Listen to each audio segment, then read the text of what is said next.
Yuval Noah Harari's Sapiens, A Brief History of Humankind offers a bold, interdisciplinary epic chronicling our species' 300,000-year saga.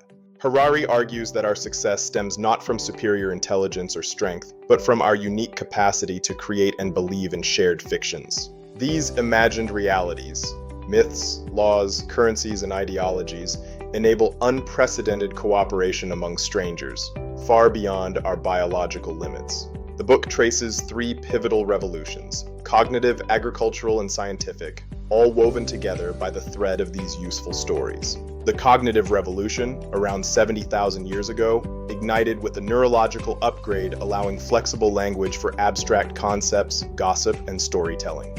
Before this, sapiens lived in tiny bands of 50 to 150 hunter-gatherers, tightly knit by personal bonds and face-to-face interactions. Anthropologist Robin Dunbar's research posits a Dunbar's number of roughly 150 as the cognitive limit for stable social relationships.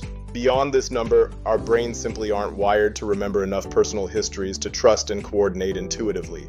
The revolution's genius lay in useful stories, fictions that bridged these limits, enabling sapiens to cooperate in groups of thousands or millions. Myths of gods, spirits, and ancestors fostered trust across bands, uniting strangers for common goals like a joint fishing expedition. This expansion was cataclysmic, echoing the biblical flood not as divine wrath, but as a human deluge of destruction.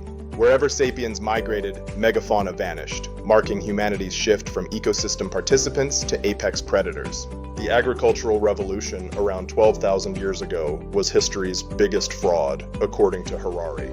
Foragers enjoyed diverse diets and relatively stress-free lives, but agriculture locked us into backbreaking monotony and nutrient-poor grains. This agricultural revolution also anchored us to the land, giving rise to permanent settlements, which grew into the first villages and cities. With settlement came a new concept that would forever change human society: property. The idea of owning land, resources, and even people led to complex social structures. The institution of marriage, for instance, evolved to manage inheritance and property rights, ensuring that land and wealth stayed within the family. Harari quips, "Wheat domesticated us, spreading via human mules to conquer the world." The Garden of Eden's forbidden fruit serves as a profound metaphor for this knowledge of agriculture. Farming's false promise of surplus and security granted godlike control, but cursed us with sweat, scarcity, anxiety, and inequality. While domesticated animals often lived in brutal conditions, from another perspective, farms acted as an ark. Species like chickens and cows, though captive, multiplied to become the most successful animals on the planet, their survival guaranteed by their utility to humans. Fictions scaled cooperation further, with writing invented for tax ledgers and money emerging as the ultimate fiction. Money, whether shells, gold, or paper, is valueless alone, but collectively trusted as barter's universal solvent. The US dollar, for example, is just a piece of paper, but it holds immense power because billions of people believe in its value, a testament to our capacity for shared fiction. As populations swelled, unification became imperative, with empires blending cultures via conquest and imposing shared languages and laws. Money globalized trade, while religions provided moral glue, evolving from polytheism to monotheism's singular demands. The Axial Age birthed ethical revolutions like Buddha's detachment from desire and Confucius's social harmony, universal stories transcending tribes. To care about a stranger across the ocean, we need patriotism or nationalism, imagined communities of us versus them. The U.S. Constitution exemplifies a scientific document in its Enlightenment rationality, yet fundamentally a useful story.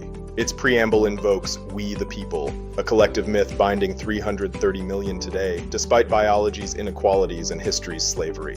The scientific revolution, ignited by admitting "I don't know," exploded knowledge via math, experiments, and error correction. Capitalism supercharged it with credit-funding voyages and imperialism seeking resources. Industrialization harnessed coal and oil, slashing violence and boosting lifespans from 30 to over 70 years. Consumerism floods us with goods, but Harari decries evolutionary mismatches like obesity from Stone Age sugar cravings. Science erodes free will, with neurons firing before choices and births humanism, sacralizing human experience as the ultimate fiction. Has progress brought joy? Harari doubts it, suggesting biochemical happiness is fleeting and foragers likely fared better with equality and purpose. Religions offered cosmic meaning, but science reveals a meaningless universe, risking nihilism.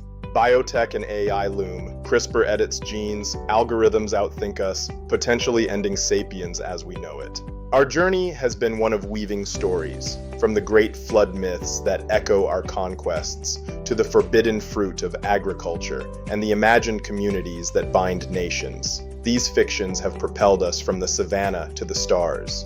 Yet, as Harari provocatively suggests, we may have become victims of our own success. We are self-made gods who are accountable to no one, and unhappy and irresponsible. Have we woven a web of fiction so complex that we can no longer find our way? As we stand on the precipice of a new era with the power to reshape life itself, the question is not what we are capable of, but what we want to become. What new stories will we write, and will they lead to our salvation or our doom?